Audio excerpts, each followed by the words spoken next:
Hi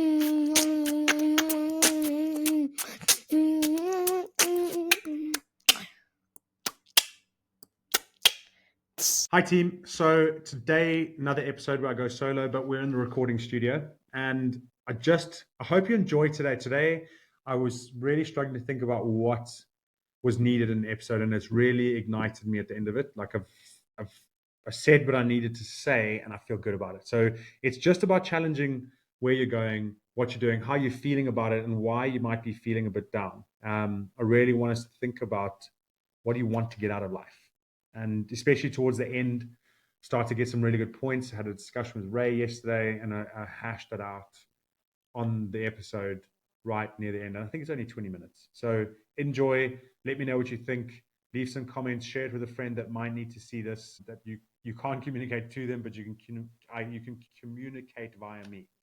Right. Enjoy the episode. Welcome back to the Identity Human podcast with your host Don. Yes, it is Don. I'm going to get Ray back on here soon, but she is avoiding me like the plague, and actually, it's avoiding you like the plague. So Ray, if you're watching this, people are going to come for you. No, I'm joking. She genuinely is. We're speaking a lot about resources and responsibilities lately, just because when you set something up and you start to roll the ball, that ball's going to pick up momentum. And Ray is fantastic at setting stuff up and getting the momentum going. And it's probably just a phase now where that momentum is like, she's having to put, let's take the analogy, like she's having to put vines around this ball that's got lots of moss, but she hasn't got enough vines, so they keep falling off. So she's got to put more and more on to just control, temper it, get a team around it, making sure that it's a controlled descent or down the hill with all the moss that it's got on it. So that's where it's at. And realistically, I do like talking to the camera sometimes, just with me. And like I said last week, just no having to explain to Ray all the time, so I can just go deep down to the depths of whatever I'm talking about. Right. So today I was mixed, if I'm honest, in terms of what I'm talking about. So I did have to write it down, and I'm mixed because it's just at a point where even I sat here last night and I was just writing stuff down for the next day, and there was a saying about, like, I can't even remember the saying, but it's Eleanor Roosevelt, and it had to do around dreams, and those that believe in their dreams. That's like the first biggest step, is believing in dreams and wanting to achieve it. But I think what doesn't get talked about is when you start off with something, it's exciting, right? You can keep pushing that, and that's where we look at, say, like an idealistic viewpoint and things. I think you have to hold on to that in order for that goal to always be something that excites you. That's how I'm finding it anyway, because I think the world has this way of pushing its own beliefs and constraints on you, and you've got to be very careful about it becoming, oh, that's just reality or that's fact, because the more I look into it, the more I see that reality, according to who, like if you think about, you create your own reality. And I know this is going to sound a bit out there, but bear with me, right? I'm listening to a book called Behave by Robert Sapolsky. And I'm so glad I'm listening to it, because the one thing that sometimes gets in your way of thinking big and thinking, the word unrealistic came to mind, which is funny, but thinking big and beyond current constraints, right? The one thing that gets in the way is reality. And science says this. And I'm not bashing science. There's definitely a place for imagination in science. You have to find the balance. But whenever I'm thinking about the big unrealistic, there it is again, just slipped out, right? The big imaginative picture that is beyond the current constraints. As you go along that journey, you will find people that will break that down or will put bars around that belief, and yourself too. So you'll put your own bars. Can I achieve this? This is what I expected. It didn't really happen. And so you start to buy into that narrative that, there is a set reality, and I know I'm dreaming big, but it's, the reality there doesn't show that dream can be achieved. And I think you've got to be really careful about falling into that trap. Now, if you are susceptible to that, or if you just need something to kick you out of listening to other people's experiences where they didn't quite achieve, so then you think, oh, it's not achievable. Go and listen. I mean, don't go and listen to Robert Sapolsky's book. It's like that big, and it's really deep dives. But what I like about it is there's a specific thing that he talks about in terms of genes, and genes being in a certain environment will have certain elements of it unlocked, but that doesn't mean that the genes aren't there. So there was a book called Recapture the Raptor that said biology will always beat psychology. And I was like, oh, that's so interesting, because when you go from the psychological point of view, there's nothing certain, right? There's nothing that is set in stone. So biology beats psychology stuck in the back of my head. And I was like, oh, that's right. So, if you're predetermined with certain genes, then X is going to happen. So there's any dream that you had, you're immediately starting to look for ways that there's barriers and there's bars that get put in place. And I haven't found a workaround to that. And that, I don't know if that's what just my brain does. But Robert Sapolsky takes this deep dive and he looks at so many different aspects. And it's a great intellectual book to listen to. But what I do like about it is he goes one step further than what we would go in terms of, if he looks at a baboon tribe and they look at alphas, the example that he used, and this is slightly going off track, but I'll get back onto it, is the alpha baboons don't lead the pack on a journey.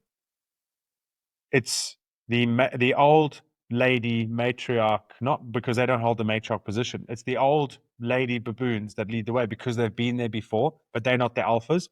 And we always think, the alpha is the one that's going to lead the way. It's like, no, because he says the alpha is more likely to go and lead everyone into a lion because it hasn't been there and then fight the lion and then die to it. Then the pack's got no leader.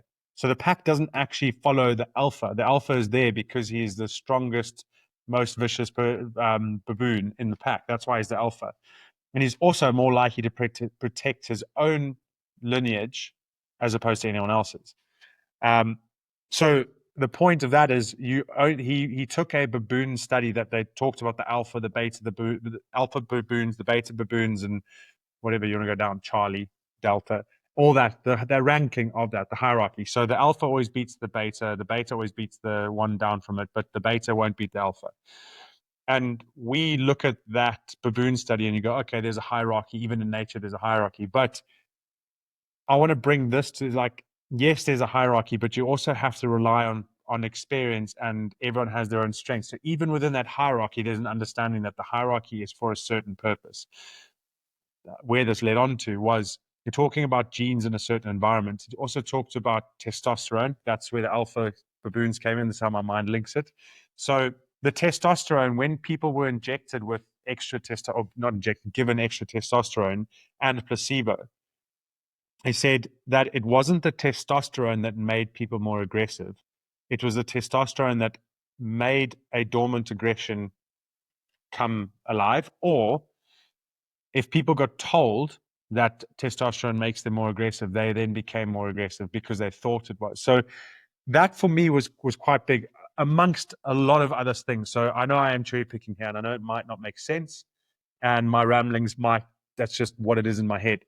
But the point is even where there's genes involved, it was showing that there is a massive element to how you think about things that unlocks those genes. So the reality, for example, my metaphor of you've got this big dream, but then there's realities. You can't do that because you can't, this is how it is, all that kind of stuff. Is that not only how it is because that's how we think and we've been taught and trained to think how it is?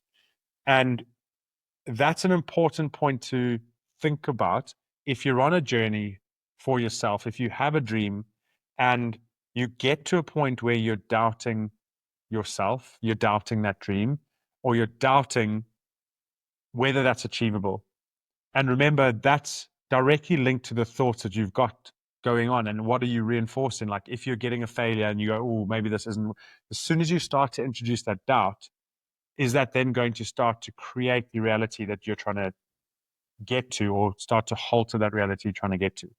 So to summarize, I think the whole point of this is if you have a dream and you have something you want to go after, you have to hold on to how that dream excited you at the beginning before the so-called reality started to come at you from all different angles, whether it's your partner, life, um, business, associates, friends, colleagues, all the challenges that might come in and reinforce that you can't achieve that dream. It doesn't mean you got to foolishly go into the darkness and just keep walking through over cliffs and through thorny bushes and all that kind of stuff. You have to be clever about it. I think the point is don't lose sight of the thing that excited you at the beginning, because that's the thing that should be pushing you through to achieve whatever it is you want to achieve. And remember, that dream doesn't have to be global. It can be just a dream about how you can live. And I think that is probably more important here, is because far too often, if from an individual point of view, we give up on our dreams of who we want to be way too easily because of what other people tell us around us. There's obviously a whole different set of challenges when you go from your individual dreams to a business dream. I think the same principles apply. You just have to have a lot more grit and a lot more resource, and you have to understand people a lot more. It's a different ball game, but it's the same principle. And I really want to focus in on you as an individual. If you have a dream that you stopped chasing, and that dream could be a standard of living that you've got, how you hold yourself and all that kind of stuff, then I don't want you to question the dream. What I want you to focus in on is your, what's what I'm looking for? Desire to achieve that dream. That's what you've got to think about. And you have to get to a point where that desire is a 10 out of 10, not a 5 out of 10 or a 7 out of 10. I'm thinking about it, but it's something that really does drive you.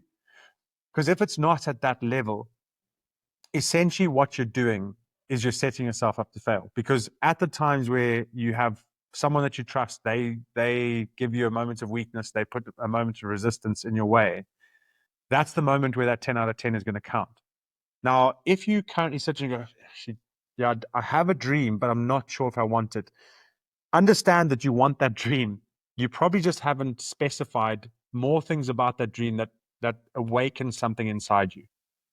So if you have a dream and it doesn't excite you, don't let go of the dream. Get more specific on what about that dream, what within that dream is something that you really want to achieve, and focus on that. Because that's probably just the first iteration of how you would describe your dream. And you've gone, yeah, I want to get that. And this is definitely something I'm reflecting for myself as I'm talking through this, because I have a dream with Identity Human. I had a dream with gas. That just is my mind. I can't stop. You can ask Ray, it drives her up the wall. I can't stop going there. I can't stop with that big, big, big dream. But I think the important lesson is, and that's been replaying in my mind a lot, is don't give up on the dream. And it's good to question it, but question what about that dream do I want to achieve? Not do I want to achieve that dream? And actually, maybe that is the first question you ask yourself. Because in doubting, you reinforce things, you learn things, you make yourself more clear until you get to a point where there is absolutely zero doubt. And I think we don't give ourselves enough time to think around that, to really focus in on that, because that is the end goal. And if your end goal is vague, then your feelings towards it are going to be vague. And I have definitely been going through that, like, lately.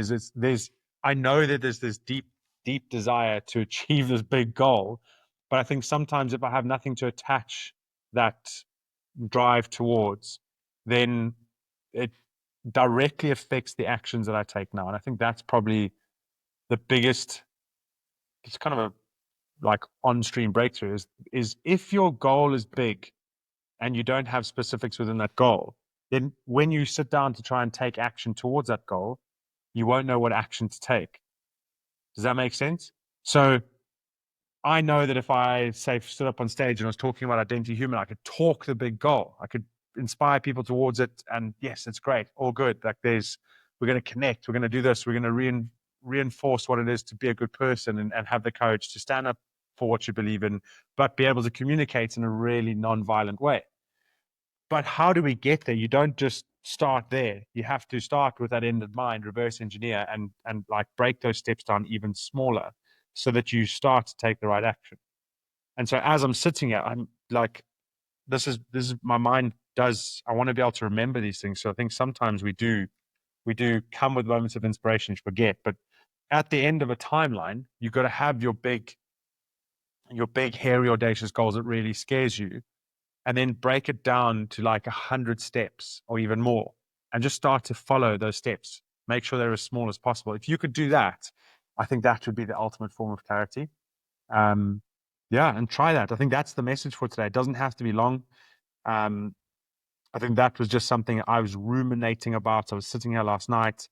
I was really just trying to think about, like, what is it? This is where resilience comes from, right? So I will always point towards this, is your resilience will come from what you're trying to achieve. Like, and if that means something to you, be even more resilient. And I know it sounds really too simple. Like, oh, just go and figure out what you want in 5 years' time and your resilience will grow. But what have you got to lose? Like, if you're sitting here and you're listening to this and you've got this far, firstly, thank you. But secondly, if you are sitting here and listen to this and you are a bit down and you are a bit flat, and you look around and you're having those questions like, what about me? When am I going to get what I want? I've been helping everyone else. I've been doing this. If you're sitting there going like, I really want to be a better version of myself because I have kids, I have a business, I have people that I'm responsible for, but I'm really putting a mask on every day.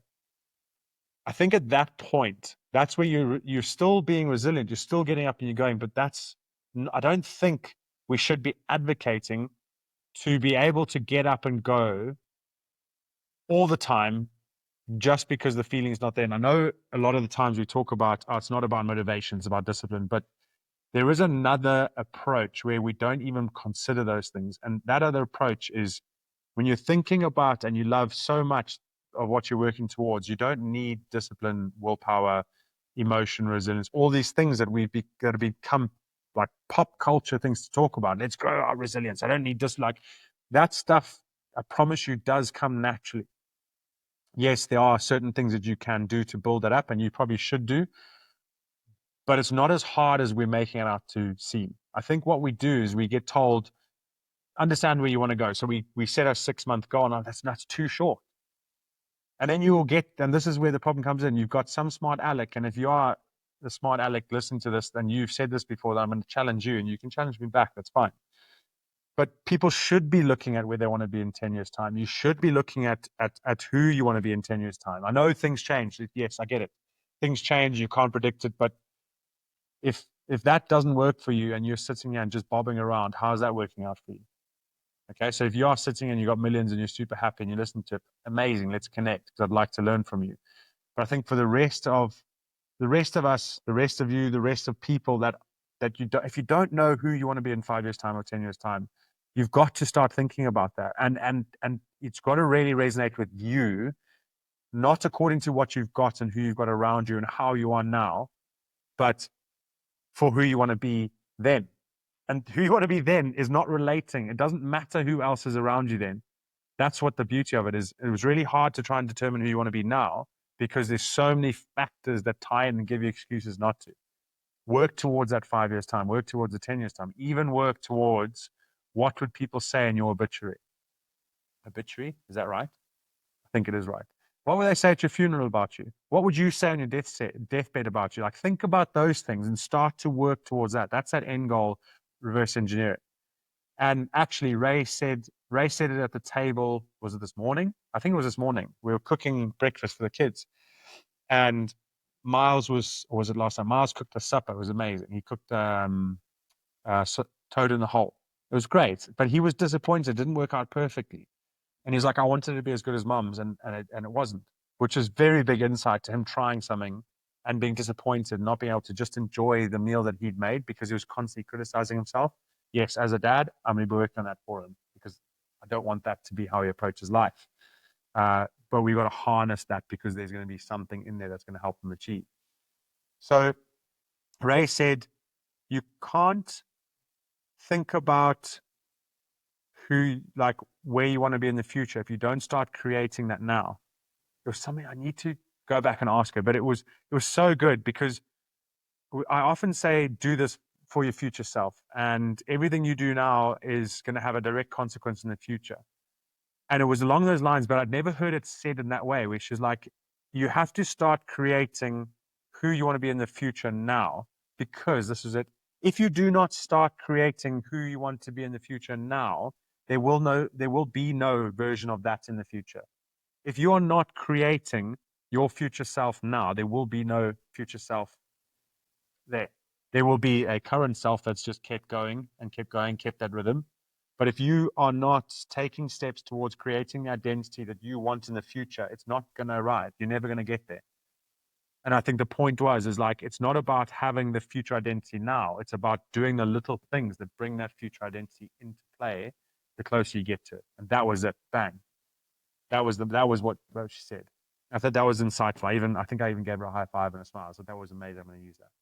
So I hope that that's been insightful and it's provoked thoughts enough for you to really just rehash and refocus on the smaller detail within where you want to be and do you really want to be there and what are you prepared to do to get there. And that's really important. So you've made it near the end of the episode, and when we were doing the editing, we saw that for some reason the mic volume went down and down and down and down. And this last section that was supposed to be in literally goes to quiet. So you just see me talking. So what I've done is I'm just, again, keeping with the theme of making sure that it's not overproduced, that you see things as they go so that you don't think that everything has to be perfect before you try something. So it did go on to talk about the 5-day challenge, the course that comes with it in the next 4 weeks, and just creating ripple effects and just being excited about life. So I'm just going to reiterate those very briefly, and I'm going to put this in here to say, remember Ubuntu, we are who we are through others. So I'm going to work on me for you if you work on you for me. All right. Have a great week. And really, thank you very much for valuing yourself enough to watch the whole episode and valuing the contribution that we give by watching the whole episode. All right. Have a great week. Cheers.